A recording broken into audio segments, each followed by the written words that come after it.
Welcome to Points of View. My name is Ray Torres, and we have a pretty exciting topic today. It's entrepreneurship and private equity investment. My guest today, to my immediate left, is David Johnson, and he's going to describe his company and his background in a few more minutes. And then we have George Weiss next to him, who's going to do the same thing. And it's an exciting topic because it talks about not only Arizona, but the air park as it relates to entrepreneurship and the funding of these innovative and technology companies such as ArmedZilla. So to begin, what I'd like to do is set the background on Scottsdale. Scottsdale is a very iconic city, and in that it offers a number of different amenities to a number of different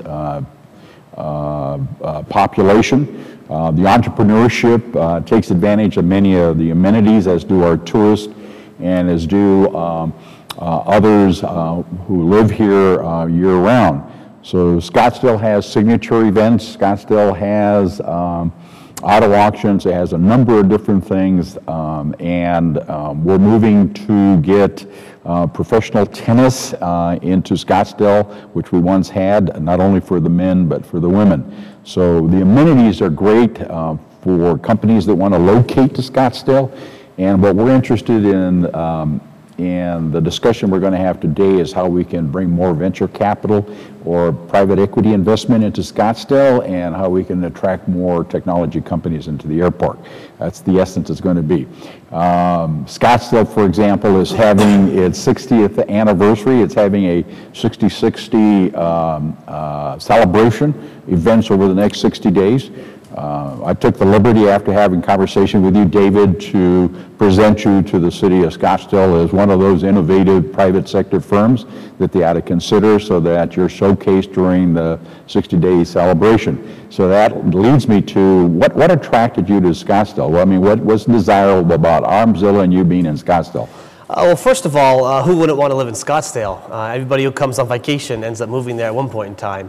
It's a great place to live due to the weather in Arizona, due to the outdoors, due to what you mentioned about all the events that Scottsdale has throughout the entire year. Everything from nightlife to working to playing, it's all there in one place. And I know that downtown is a pretty important place for you. There's a lot of business networking you do there. Give us a little more description of that for you. Absolutely. Well, there's a number of businesses in the air park, a number of technology companies that we've already been in talks with. There's a number of networking events for professionals that I attend, and it's a great place to do business. It seems like it's a community that likes to support the local businesses and foster that all that support that the businesses need to grow. Well, that's good. I know one of our favorite places to congregate and to have conversation, including George joining us, is the club there, the Napoleon Club, and it seems to be like one of the epic centers for a lot of young business people, including investors, to go there and have casual networking and conversation. You find that to be the case? Sure, we've been there many times, and every time I go there, I run into people that I've since have helped me, and I'm trying to help them, and it's a great place to meet, network, and it's located right in Scottsdale. Absolutely. Let's go to ArmedZilla. What's interesting is not only the name, but your background. I've read your background, and you have a very interesting background, but tell our viewers about your background. Let's start with that, and then we can move into ArmedZilla, and then we'll bring George into the conversation about investment.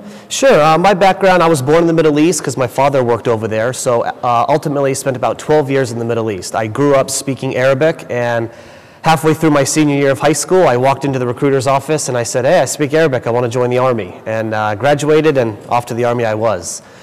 Ended up spending about 5 years and 9 months in the Army. The first half was in the intelligence field as a linguist, and then I moved into the special operations field, where I was at a 10th Special Forces Group at Fort Carson. I did 3 tours to Iraq. I was on the second plane out of everybody going into Iraq back in 2003. Ultimately had my 21st, 22nd, and 23rd birthday in Iraq. Also did a short trip to Kosovo and Bosnia. After my enlistment, I decided to get out of the military. Literally, I was in Iraq one day, packed up everything in my car, drove home, and here I was back in Phoenix, where I'm from. And I noticed that the transition, first of all, is very difficult.